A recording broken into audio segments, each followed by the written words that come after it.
You can see a lot of differences between the Sega Genesis and Super Nintendo in this scene. In the Sega Genesis version, the pimped out ride is a tricked out Cadillac Escalade. In the Super Nintendo version, it is a tricked out Lincoln Navigator.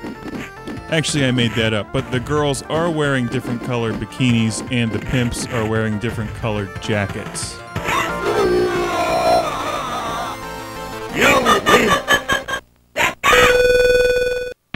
Round 2, fight! Take a full screen look here in the Super Nintendo version. One of the other standout features is that the Capcom logo right above the guys in the middle is not as colorful as it is in the Sega Genesis version.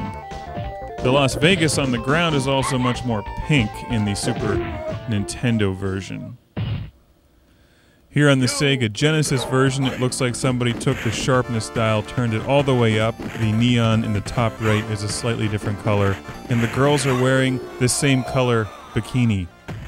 What does it all mean? When playing Street Fighter II with the controllers that I own, there's really no contest. The Sega Genesis 6-button controller is by far the better controller because it keeps the 6 buttons that you would find on the arcade machine. Now the Super Nintendo controller actually does a pretty good job with it, considering that it has the 4 buttons on the front and then the 2 on top. I find that the button on the top left is difficult to use, so both of these games give you the ability to set what actions your character does to specific buttons. So you might set this button up here to your least used move. That way when you're fighting, I find it difficult to use that at the same time that you're moving. Whereas this button up here, it's pretty easy to use.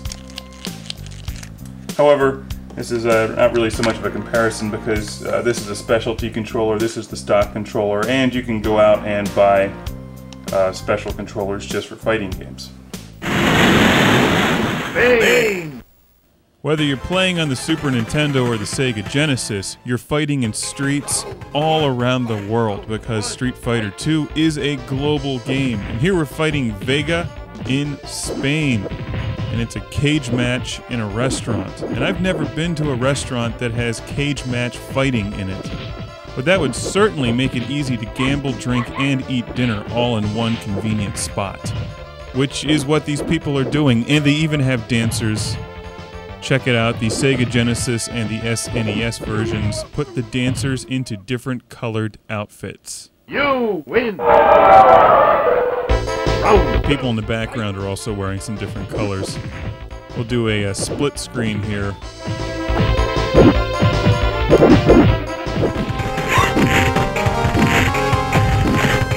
Where you can see some more close-up details on how the graphics differ between the two different game systems.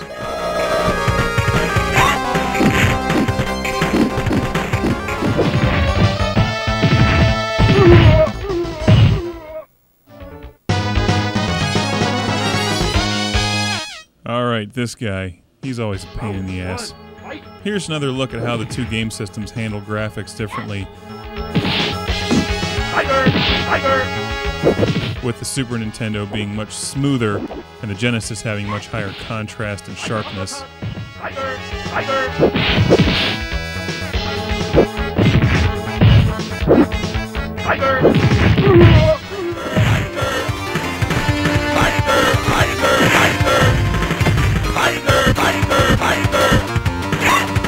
And after you pound the crap out of this guy, the ending screen on both of the systems looks the same. Not like when you pound Blanca, and the Sega Genesis version is much bloodier, as we showed in the Part 1. Here we get to M. Bison, who has a different colored cape depending on what version of the game you're playing. Round 1, fight! And also on the left side of the screen there's this building, and you can see it has steeples or something on it, and they stand out a bit more in the Genesis version than they do on the Super Nintendo. So, what is the final verdict in this classic game room review of Street Fighter II vs. Street Fighter II? Which version is better? I guess it really depends on what game system you own. If you own a Super Nintendo, I'd get the Super Nintendo version. And if you have a Sega Genesis, you're going to have a hell of a time trying to fit a Super Nintendo game cartridge into it. Both of these games are excellent because Street Fighter II is an excellent game. There's also numerous other versions of Street Fighter II out there. I think when you look at these from the 16-bit console perspective, they're nearly identical. Gameplay is terrific. I think some people might find the graphics on the Super Nintendo better because they prefer that smoothness, whereas the Sega Genesis gives you a much higher contrast, sharpness, and looks more pixelated in a way. The audio quality is completely different between the two games, and my personal opinion is that the Sega Genesis version looks and plays better, but that the Super Nintendo version sounds better. But when you can buy both of them for $5 combined, who cares? And that's the conclusion. In the end, you're going to end up playing whichever game you like, depending on if you like the Super Nintendo or the Sega Genesis. But I think we can all agree, even if we're on the Sega side or the Nintendo side, that playing Street Fighter II is better than watching the Street Fighter II movie. That's not even an opinion, that's a fact.